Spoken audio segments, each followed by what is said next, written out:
Education is what's important. Training, preparation for the expected. Education, preparation for the unexpected. To all who shall see these presents, greetings. On behalf of Marine Corps University, the Marine Corps University Foundation, and the Krulak Center for Innovation and Future Warfare, welcome back to the Broadcast, our series designed to connect the worlds of the warfighter at PME with the best in innovative and creative thought. I'm your host, Major Nate Janikin, Operations Officer at the Krulak Center. Before we begin, please remember that all opinions expressed here are those of the individual and do not necessarily reflect the views of the Krulak Center, Marine Corps University, the United States Marine Corps, or any other agency of the United States government. So this is a continuation of our series looking at different topics in the Middle East, starting with the October 7th attacks. And we're going to look at the effects. So for this episode, we're going to look at the effects of the recent death of the president of Iran, Ebrahim Raisi, and its effects on the region and Iran in particular. It's been some time since our last episode in the series, so I'm going to reintroduce our guest, Dr. Amin Tarzi. Dr. Tarzi is the Director of Middle East Studies here at Marine Corps University. He's also a Senior Fellow for the Program on the Middle East at the Foreign Policy Research Institute. Previously, he worked with the Regional Analysis Team focused on Afghanistan and Pakistan for Radio Free Europe, Radio Liberty. He was a Senior Research Associate for the Middle East at the Center for Non-Proliferation Studies at the Monterey Institute of International Studies, where he also taught graduate seminar courses on Middle East security policies and treaty perceptions focusing on Egypt, Iran, Iraq, and Israel. He's appeared on several media outlets and has been published in numerous journals and newspapers. Sir, welcome back. It's been a little bit, and thanks for taking your time with us today. And I'll go ahead and turn it over to you. Thank you very much. Thank you, Major. Yes, you asked about the death of the Iranian president, Mr. Raisi, and his entourage, which also included Iran's foreign minister, Mr. Abdollahian. I would say in a briefly that his death directly has no major effect on Iran's trajectory, geopolitical trajectory. It has, however, an effect on Iran's internal dynamics. And why I would say that? Mr. Raisi was not a very, and I say this not as out of disrespect, but he wasn't that important. Meaning, he did not have a major religious background. People are now calling him Ayatollah. He is not an Ayatollah. Everybody knows that. Anybody who knows Iran knows that he is not, never reached that level of religious learning to gain that title. This is something that even before his death, some of his supporters attached to him to kind of make him more important than he was on the religious platform. Now, of course, he's dead. Everybody's calling him Ayatollah. That is just a honorific that's given to him. He is not a doctor. He has been called Dr. Raisi. He never got a PhD.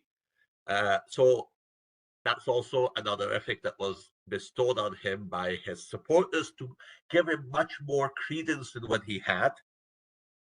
He also never really had a popular following. He was never really a charismatic leader. He really didn't win the election. When you look at it, it was the lowest turning in the history of the Islamic Republic of Iran since '79. And they basically disqualified every other candidate in order for him to win. So, and he doesn't have any public backing, whether because of his familial or because of anything that he has done in the past.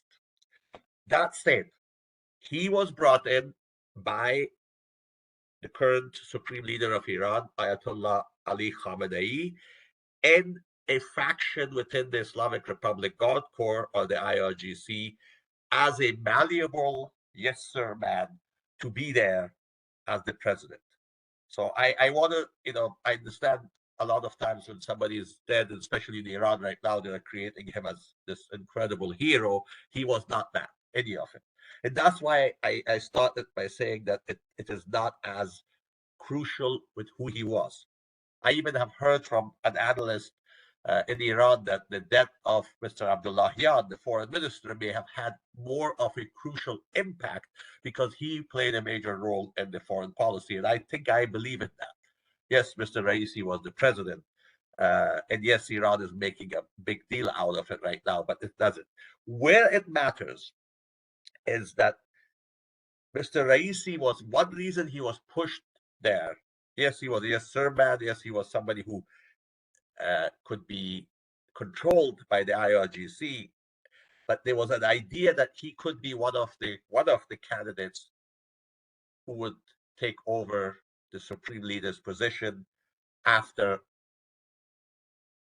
Mr. Khamenei, Ayatollah Khamenei, passes away. He's very old. He's above 80, 88, 89 years old.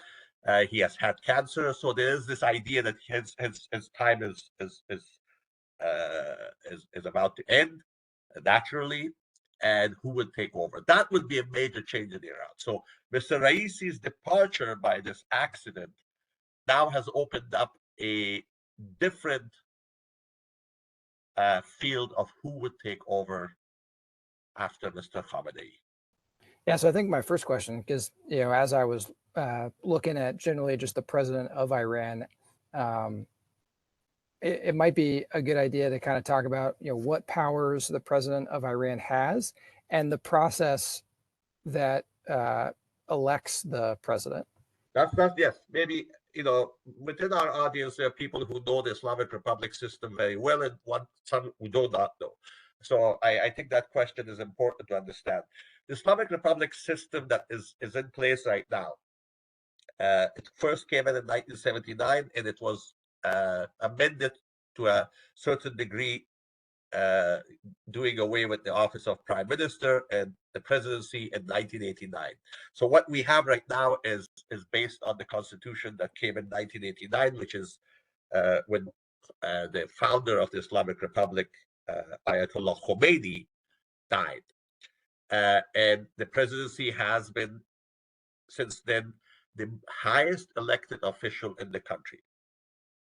That said, major powers, for example, the major executive of the country is the supreme leader.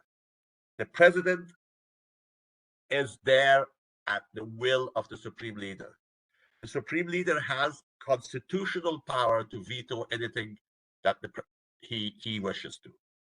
The president also is not the commander-in-chief of the Iranian armed forces. That is the supreme leader.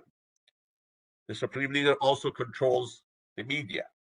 The supreme leader also controls the religious establishment, including all anything that's stated on the Friday sermon, Friday being the Muslim day of congregational prayers, that goes from the supreme leader's office. The supreme leader office also controls the media, and so on and so forth. So when you look at it, the core offices where in most countries, in most systems, resides at the end of the state, in case of Iran, is actually in the office of supreme leader. The office of the supreme leader is much larger than the presidency and way more powerful. And it is not elected, not directly at least. That stated, the presidency had an effect until Mr. Raisi's election, not just because of Mr. Raisi, but because how the elections were done, had an effect in giving a populist support to the Islamic Republican system in Iran.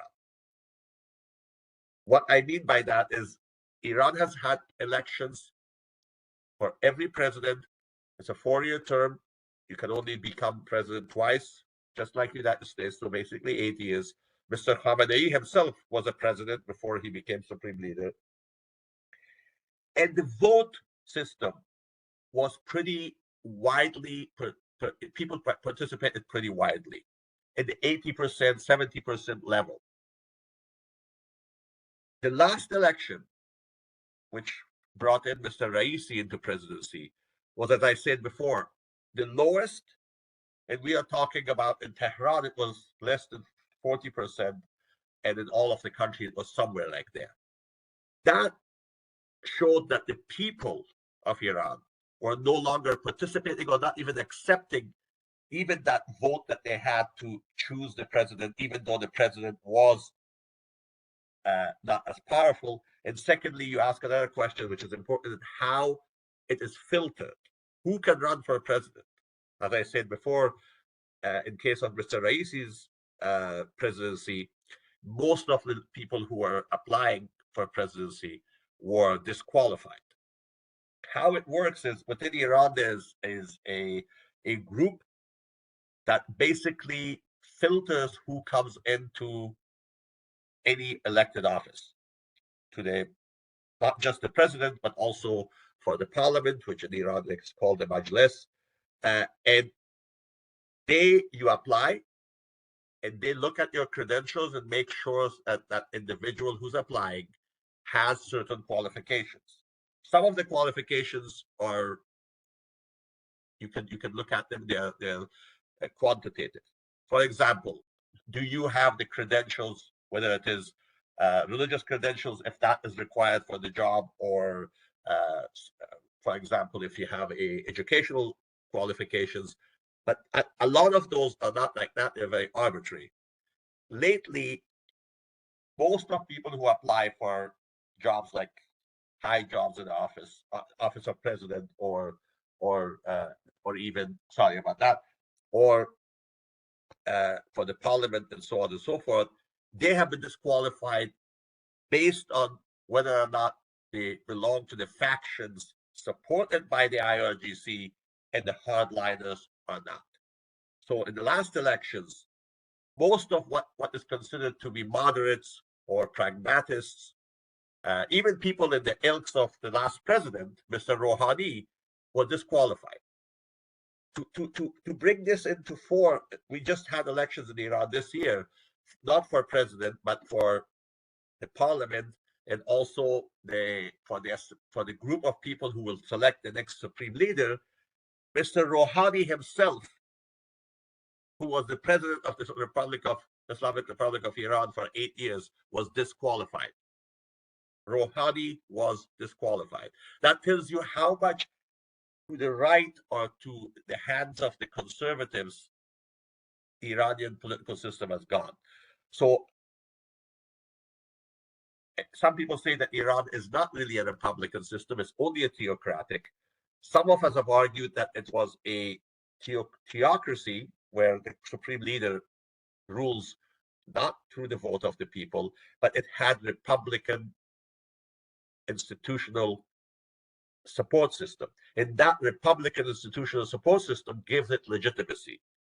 I have argued in a publication here at Marine Corps University that as of late, specifically, and most specifically at the election of Mr. Raisi, that Republican aspect just went out, because even that veneer of people's participation disappeared. Number one, by the fact that they disqualified almost anybody that they didn't want, and secondly, that with the pool of the people who are left there were all from the same ilk. So that's the way it is done. It's a very complicated and convoluted system of elections, selections, approvals, and how that whole system works together. The supreme leader, again, as I said, has the final power to say no to almost even an elected official's credentials after that person is elected. Yeah, so I guess my question is so what is the point of, if they're not the commander-in-chief, if they can have anything they do vetoed by the supreme leader, they're basically selected and you vote from a group that's selected by a committee that can put whoever they want. What function does the president of Iran actually serve? The presidency, so far we haven't had a she, so that individual is the face of Iran. The supreme leader does not travel. He's never traveled outside the country. So the president represents the country else, to the United Nations, to other countries. The president is on record in front of the rest of the world as the head of the state. Pretty much anybody who deals with Iran understands that the powers of that office are very limited. And if you really want something to happen, it should happen through the office of Supreme Leader, but you don't negotiate with the Supreme Leader. Nobody does. And if you look at, for example, when the United States and Iran were negotiating the Joint Comprehensive Plan of Action, the JCPOA, or the Iran nuclear deal, one thing that some people were saying, some of those who didn't support it, that the United States was discussing this or negotiating this with Mr. Rouhani, who was the president, and he didn't have power. And if we really wanted a good deal, we should have discussed this with the Supreme Leader's office. My argumentation is that the deal, for example, went through because the Supreme Leader had given his blessings. So the president is an executor. And in the past, before Mr. Raisi, the presidents did have certain leeways. For example, there was one president, Mr. Khatami, Mohammad Khatami, who tried to open up Iran. He is right now in a house arrest. He cannot talk in the media. He cannot write. He can write, but he cannot talk. And his voice is just shut down because he wasn't outside of the regime. He was actually a cleric, a real cleric, unlike Mr. Rouhani. He was a real cleric, and but he wanted the regime to open up a little bit. For example, he internally opened up some of the restrictions on women. He opened up art, theater, cinemas, and he was discussing for the rest of the world, for example, breaking the wall of mistrust and dialogue of civilization and so on and so forth. And that did not sit well with the power base in Iran that's becoming more and more prevalent. So the presidents, while they were from within the system, at times they had tried to, within the system, within the limits set to them, change the trajectory. My argumentation will be that because of those changes, even though those were small and within the system, Mr. Khamenei, Ayatollah Khamenei, and his supporters within the IRGC even saw that as a threat. So in the last election, when Mr. Raisi was picked, that's why they picked him, because he is, as I said, very malleable, with no power base, no agenda of his own. He's also very disliked by the people. He's called the hanging judge or the butcher of Tehran, because in the 80s he was he was working in the judiciary, and he signed a lot of death decrees. So that's his legacy. They put him there that there's no way that the presidency can do anything even minor within the system to alter it from the way that they want it to go. You see what I'm trying to say? So the president did have certain, once he was elected, he had certain leeways. And some of them, Khatami in particular, and even Mr. Rouhani. Rouhani was an insider of the regime by far more so than Mr. Raisi. But he also saw, in my view, the regime's long-term gains and survival and becoming more within the international community, not as a pariah, but as a state, as a normalized state. That is not the case. That's what's happening right now. There's a whole new trajectory. The new leadership, which is within the IRGC, and Mr. Khamenei is working with them, sees Iran as a powerful country, as a country that's winning against the United States, it's winning against Israel, and it sees Iran as a partner with Russia and China, and a partner in this changing of the new world order. And they believe that anybody who deviates from that has to be not allowed to be part of the system. Even if somebody wants to deviate in a minor way. So that's what's happening, because they believe they're winning. Their way is a winning way, and Iran is now finally gaining what it wants to be, a hegemonic power, a regional power, and changing the world order, basically, with support of China and Russia. So are we getting more of the same then with the new president that's taken over, who was the vice president, correct? Right. Mr. Mokhber is currently the president, but elections, according to the Iranian constitutions, if a president passes away, elections have to be held 50 days after. They already have set a date. It's 28th of June this year. So I personally do not think Mr. Mokhber will be a candidate, but he could be. It will be somebody malleable. It will be somebody that can be controlled. The question is, will it be somebody that could be considered to become the next supreme leader? The main question for Iran is, and that could change the trajectory of the system, not the president, but the supreme leader, because everybody is kind of, because of age, nothing else, and because he has a, as I said, he has been diagnosed with cancer a while back, not just now. Is the idea is that Mr. Khamenei's time is short. For that reason, the president's office becomes important if you're putting somebody in the presidency who could become the next supreme leader. And for that reason, I think the candidates you might see are either will be somebody like Mr. Mokhber, who's really not somebody who would become the supreme leader, or one of the candidates that could become the supreme leader. There you have names like Mr. Ghalibaf, who could become the next president. But I think whoever they pick, whoever the system allows to go and run for presidency, will be somebody which is within this new trajectory of Iran, with the IRGC in charge. My view is that I think what you're seeing right now, from now until June 28th, will be an internal dialogue or even an internal discussion, and possibly even confrontation. I'm not saying confrontation in a kinetic way, but between different factions of IRGC. It's not so much within the clergy or the political system, but the IRGC seeing who they want to be the face of Iran. You asked before that what is the president's job? The president's job is the face of Iran.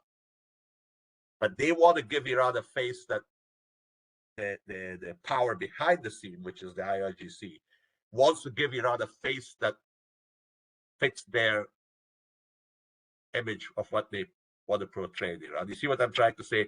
So the elections, and most likely, unless somebody comes up there that cites people, you're going to see a very low turn. The elections that just happened this month for the second round of the parliamentary elections in Tehran, it was less than 20%. It was 14% turnout. Again, Iran is a country that in the early days of the Islamic Republic, you had upwards of 85 to 90% participation. Now it's coming to teens, percentage-wise.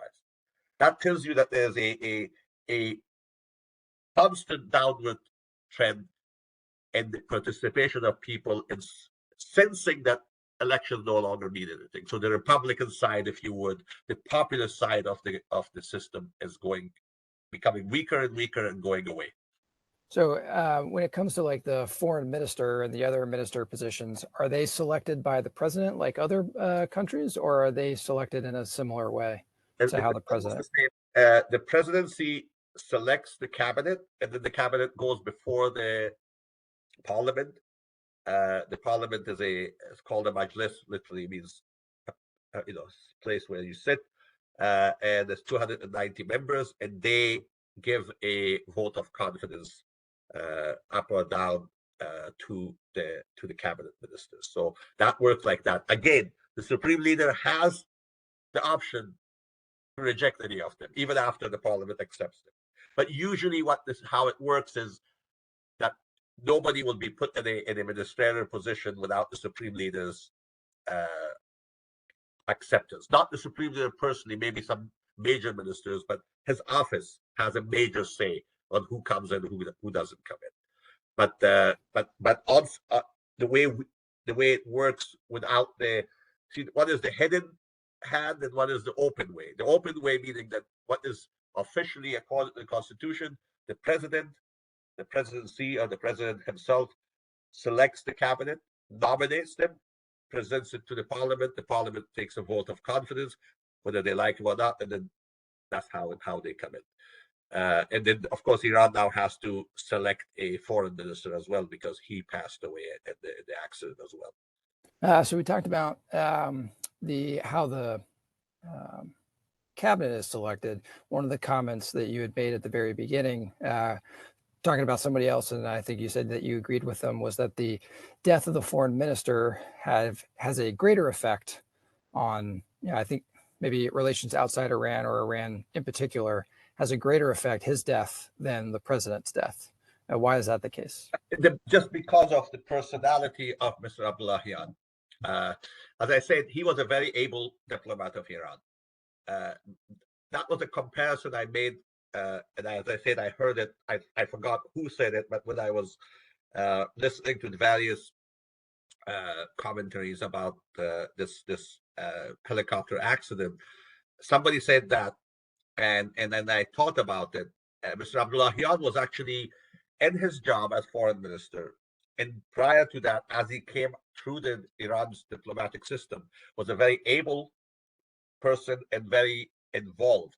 Whereas, as I said, Mr. Raisi, other than when you go back in his legacy, other than being a hanging judge at one point in the early days in the 80s, he has absolutely no credential. That is important. His credential was the fact that he was easy to handle.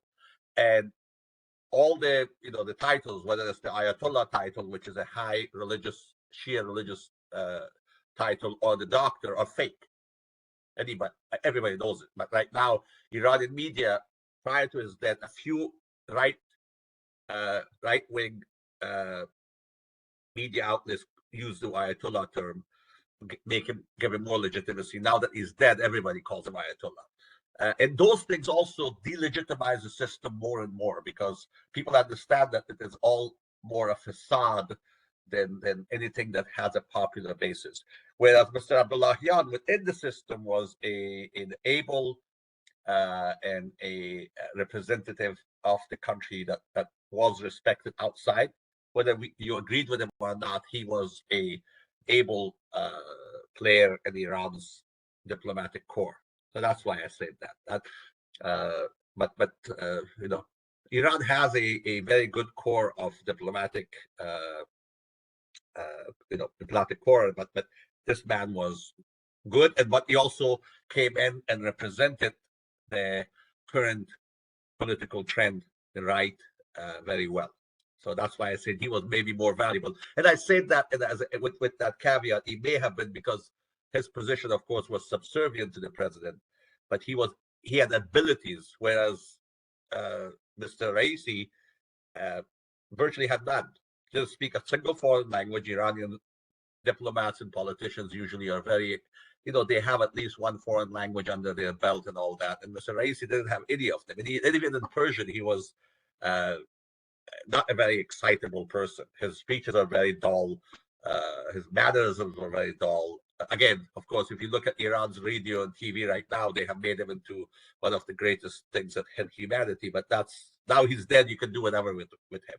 Again, because his value is high right now, because he had no political backing. So if you make him very important, he is a tool in the hands of the system rather than somebody else who's attached to him. He didn't have any followers. So if the system usurps his idea and name, then you can run with him because there's nobody else contending with it because he really was made up. The system made him and used him, and now as a dead person, he can be used much more. That's where we're standing with that. And of course, the next president could be somebody different. I mean, the system has picked individuals to change the trajectory, and sometimes they have made a mistake. Again, we are not going to go through the whole presidency of Iran, but after Mr. Khatami, which the system, especially the IRGC, really did not like him, even though, as I said, he had the religious credentials and so on. They brought in an outsider, a non-cleric, mostly a nationalist, in the name of Ahmadinejad. Some people may remember him, Mr. Mahmoud Ahmadinejad. And they brought him in, and in an election that was very much contested, but he did not turn out to be what the system wanted. Even though in the outside world he was disliked, he denied the Holocaust. He said, but at the same time he had ideas that did not fit the current trend. So Mr. Ahmadinejad, even though he was brought in to kind of change the trajectory from Mr. Khatami, he himself was not accepted, and kind of he did his term two terms, 8 years. But then they brought another cleric who was very much an insider, and he is now, as I said, Mr. Rouhani in this case. He was disqualified by the Guardian Council, which is the filtering mechanism, to even run as a member of Assembly of Experts. Assembly of Experts is a body that election was done this year, which has basically one job. It's a body that picks the next supreme leader. That's the only job they have. It selects the next supreme leader. And these individuals all have other jobs. It's not just, so they could be another government official or a religious leader, but they also serve in the Assembly of Experts, meet once a year, twice a year, and their only job, and they haven't really done that because the supreme leader has been in place since 1989. So, but right now that job is becoming more and more important because somebody either within them or outside of them will become the next leader of Iran after Mr. Khamenei, should he, when he's dead. So I think my next question is so we talked about how, what the effects or non-effects really of this, the death of Raisi is in Iran. How does this leadership change? Because now we're going from Raisi to an interim to, someone we don't know who's going to be elected next. How does this leadership change affect relations outside of Iran? Okay, that's where Mr. Raisi's death may have an effect, because this didn't happen in a normal year, meaning, Islamic Republic has been in place since 79. Just under his leadership, Iran launched a massive attack against Israel for the first time ever, in retaliation to an attack which is alleged. Israel has never claimed it, but everybody alleges that Israel did, on Iranian consulate in Damascus, in the capital of Syria, killing some important members of the IRGC. So in retaliation to that, Iran launched this attack, and Mr. Raisi was on record saying, what, this attack was not the major attack. This was basically a retaliation, just to show what Iran can do, and if Iran wanted to, or could have annihilated Israel. He didn't use the word Israel, but it's Israel. So because Iran is right now in a major confrontational stance with Israel, and Israel is going through its own difficulties in Gaza, dealing with Hamas, also being challenged militarily by Hezbollah, which is an Iranian supported, an Iranian allied group, terrorist organization in Lebanon, and the Houthis in Yemen, another terrorist organization which is supported by Iran. And Iran itself sees the current situation as a threat to its existential existence by Israel. The void by Mr. Raisi's departure could open up a miscalculation.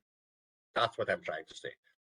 Not that Raisi, as I said, was the best president Iran ever had, but at least there was a system that was put in place, and it was functioning under his leadership, or at least under his supervision, or managerial supervision, if you want. Of course, the order was given by the supreme leader and the IRGC, but he was the face again. Iran became much more involved in the political affairs and the military affairs, attacking Israel. And now there's a void, and until you get a new president, Israel has its own internal election potentials. What it creates is an uncertainty that could lead to decisions that are not very well informed. You know what I'm trying to say? There's a lot of tensions going on, and each side, Israel and Iran in this case, are messaging each other, whether it is through with missiles or with discussions or with attacks on each other's assets. My personal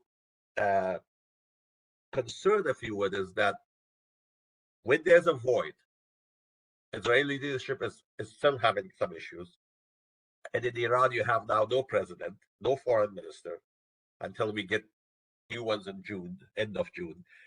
That there could be miscalculations, or the messages are not received well, or someone in the lower levels acts such that one side or the other miscalculates or identifies the message. Because you see, when the Iranians attacked with a barrage of their both missiles and cruise missiles and ballistic missiles and rockets and drones, Israel responded again. On both sides, it seemed that they got each other's message. We're not going to discuss that right now in this episode, but they got the messages. There were mechanisms enough to us understand it, and each one flagged the other one about the impending strikes. So while they each wanted their own publics to understand that there were action, they also didn't want to escalate it beyond certain level. There was a lot of escalations, I mean, of course, but at the same time, there were no casualties in Israel, partially because of the defensive measures put by the State of Israel, by the United States, Jordan, Britain, and others, but also because the Iranians chose the targets as such that it wasn't for maximum casualties. Now, Israel did the same. They chose one area in particular. I think the messages were received, but there were mechanisms to make sure that it doesn't get out of hand. My concern in your question is, in absence of Raisi and Iran going through an internal dialogue or internal confrontation even within the powers to be of who's going to be the face of Iran, who's going to be the head diplomat of Iran, that there could be some misconceptions given the heat of the moment in the Middle East. Yeah, so that relationship between Iran and Israel is pretty obvious. But are there any other countries where the relationship could be affected by this change? I would say right now, not the Israel-Iranian relationship is the most immediate one. Again, I go back. Maybe Mr. Abdollahian was more important in how Iran talked with its neighbors, with the Arab neighbors, because there was a rapprochement of kind with Saudi Arabia, and understanding with Iraq. Again, another country that Iran is having issues with is Azerbaijan. But Mr. Raisi actually was coming in from a meeting with the Azeri president, opening a dam that is on the river between the two countries, Iran and the Republic of Azerbaijan. In those cases, I think Mr. Abdollahian's absence may be more felt than Mr. Raisi. Honestly, he wasn't a president that was liked or had a lot of gravitas outside of Iran, even inside of the country. So I don't think so. My only concern, as I said, would be is in the case of Israel, because there is an ongoing confrontation going on, and Israel sees Iran as the biggest threat to its security, and I would say right now Iran sees Israel officially as that. I think Iran sees the biggest threat to Iran in the mind of the Iranian powers to be right now is that their own people, but they don't say that. But Israel is seen as the most important foreign threat, and in that case, that relationship becomes more important. I don't think it matters for the rest of the relationships with with the world. Again, it will matter to see who comes in. If you have an activist president, and we see who they put there, and I don't even call it election anymore. I don't think it's going to be an election. It's going to be whoever is selected most likely will win, because first of all, nobody's turning out. Again, I could be proven wrong, and they put somebody, a dark horse that the people actually get excited over, and they think they have a say, but it doesn't look like it. It's too early to call, but we don't have a lot of time. The date has been set 28th of June. So we should be hearing about the candidates very soon. So they will have some time to do some campaigning at least. But I don't think that will have a major effect. Again, I don't want to, the man is dead, and I don't want to dismiss his legacy. It wasn't a very good legacy. That's what I'm saying. He was, the only title of his person is the butcher of Tehran, or hangman and hanging judge. And then suddenly you become an Ayatollah and a doctor and all that just because you're given those titles, which you never earned any of them. But stranger things have happened in the world. Yeah, I want to kind of shift the conversation because I know you've been kind of paying attention to that region in the news there. Has there been any talk about what they think has happened, like what caused the accident? I remember I think the very first headline I saw was that it was Israel that did it, which seemed wild to me at the time. But has there been any conversations in the media on speculation? Well, the speculations have come in. Iran is the Middle East as a whole. I think we here. I don't want to blame Middle East. I come from there, but the Middle East is conspiracy theories are very large, and Israel has done a lot of activities, or allegedly, in Iran. But I don't think this is anybody's doing. I don't want to again disrespect a dead man. He wasn't that important to kill. If I be very blunt, he wasn't a target that it was important enough to even go after. What the states is there, but they have people, the former foreign minister of Iran, actually Mr. Zarif, at one point said that the United States is to blame, not because directly, but because U.S. sanctions prevented parts from this helicopter. It was a Bell helicopter built in 1979. You are a helicopter pilot. Most people don't fly helicopters built in 1979, especially not transporting their president in them. But anyway, but then even Iranian media ridiculed Mr. Zarif because he had just said a while back that the sanctions have no effect. America sanctions us, but it has absolutely no effect.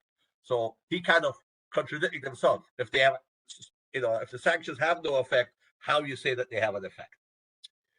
So that was a blame against the U.S. because of the sanctions. There are some people who say Israel must have done it. I don't think there's any credibility in that. As I said, because the target was not somebody who was not important.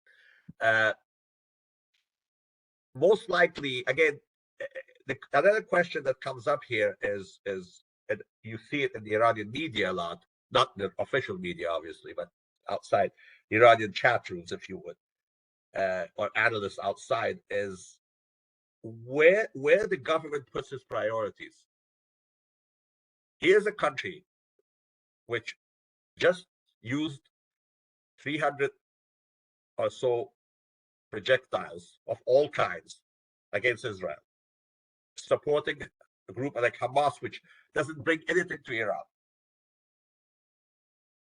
sells drones to Russia, gives drones and drone technology and other technologies to the Houthis to hit Israel and other targets. Yet,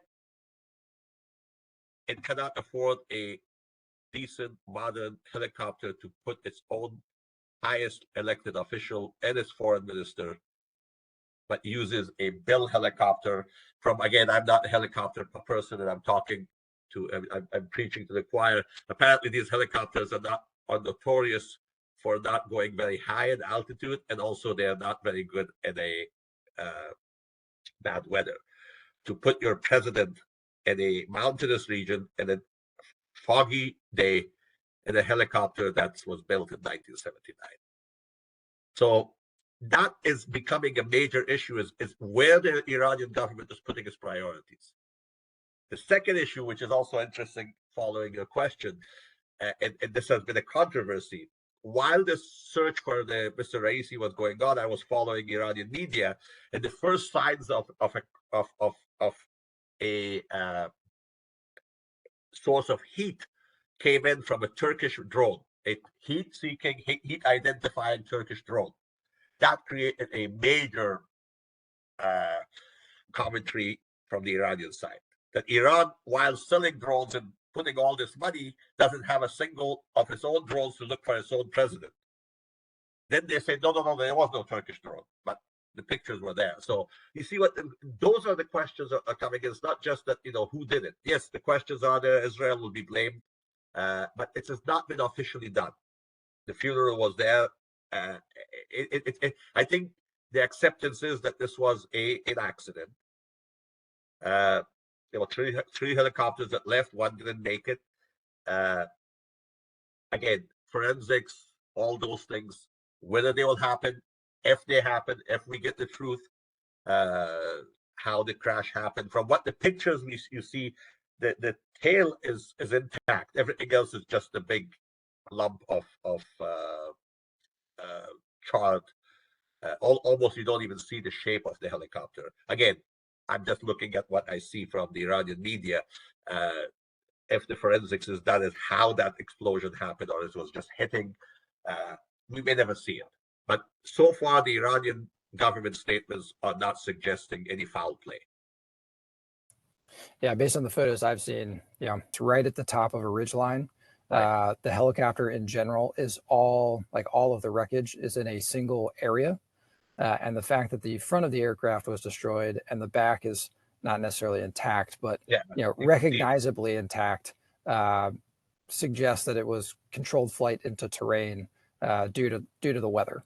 Right. They just flew right into the side of a mountain top, and they probably thought that they were able to clear it by the fact that it was at the top of a ridgeline. But that's just personal expertise and seeing the pictures and going from there. So I learned just something right now. Yeah, when I said intact, at least you see the color on the top on the tail, whereas in the front you don't. And also, I mean, that's another question, technical question. A 1979 helicopter, well maintained, is it suitable for your biggest VIP other than the supreme leader? So, I mean, I will say that the age of the aircraft is probably is not the important part. It is the parts and maintenance training to do that. So like the H-3 that flies the president, the H-3 is not a young aircraft.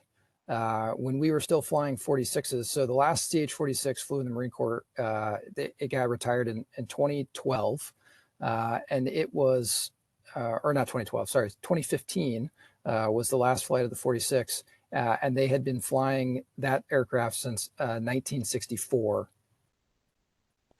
In fact, when I was flying 46s, the youngest 46 that I was flying was built in 1973. And that was in the mid, it was in 2009 to 2012. Okay, so if you have the parts, you can continue to fly those aircraft. So, the sanctions piece, if you can fabricate the parts, you can keep the aircraft flying, how many of them fly? Well, yeah, I stand corrected. I keep on saying it's an old aircraft, but if it is, so that should not have any. I stand corrected on that one because some of the news you see is that this is old helicopter. Why would that not have something newer for the president and all that, so on and so forth? But okay, well that's good to know. I thought as far as what I read was a Bill 212. Yeah. Well, so that's roughly equivalent to like the old November Huey. So the older model of the Huey, they're generally, the 212 is generally like the cell version or the civilian version of that. There's some upgrades to the November that the 212 didn't have. Because I've seen variations between a Bell 412 and a Bell 212. But the 412 is more equivalent to like the Yankee today, the four-bladed Huey. So, older aircraft, I wouldn't worry about that. But, the sanctions stopping parts from coming in, that would be a reason to, but that's going to be the case for any type of aircraft. Right. What old or new, if I can't get parts for it, I can't keep it flying. So the fact that they were still flying an aircraft that was, built in 79 is still pretty impressive, because they were getting parts from somewhere. By the way, Iran operates F-14s. So I mean, I think there's some modifications in certain parts have come in from other countries in navigation and the seats, but these are the ones that the Shah purchased. Iran actually at that time was the first country that got the F-14s when they were brand new, like top of the line, and the US actually sold them to them before anybody else, which was a big deal at the time. They're still flying them. So F-14s, Tom Cruise fans of would be happy to know that they are still actually flying in one country. They also have some old AH-1 Juliet model Cobras that they continue to fly that were in Vietnam is the last time we really flew the old Juliet model. And that was around the same time as the F-14s was when they got sold those as well. So yeah. I think at this point we're kind of, we're going a little. I do want to give you an opportunity to give any kind of closing comments. Well, thank you for that. And I think the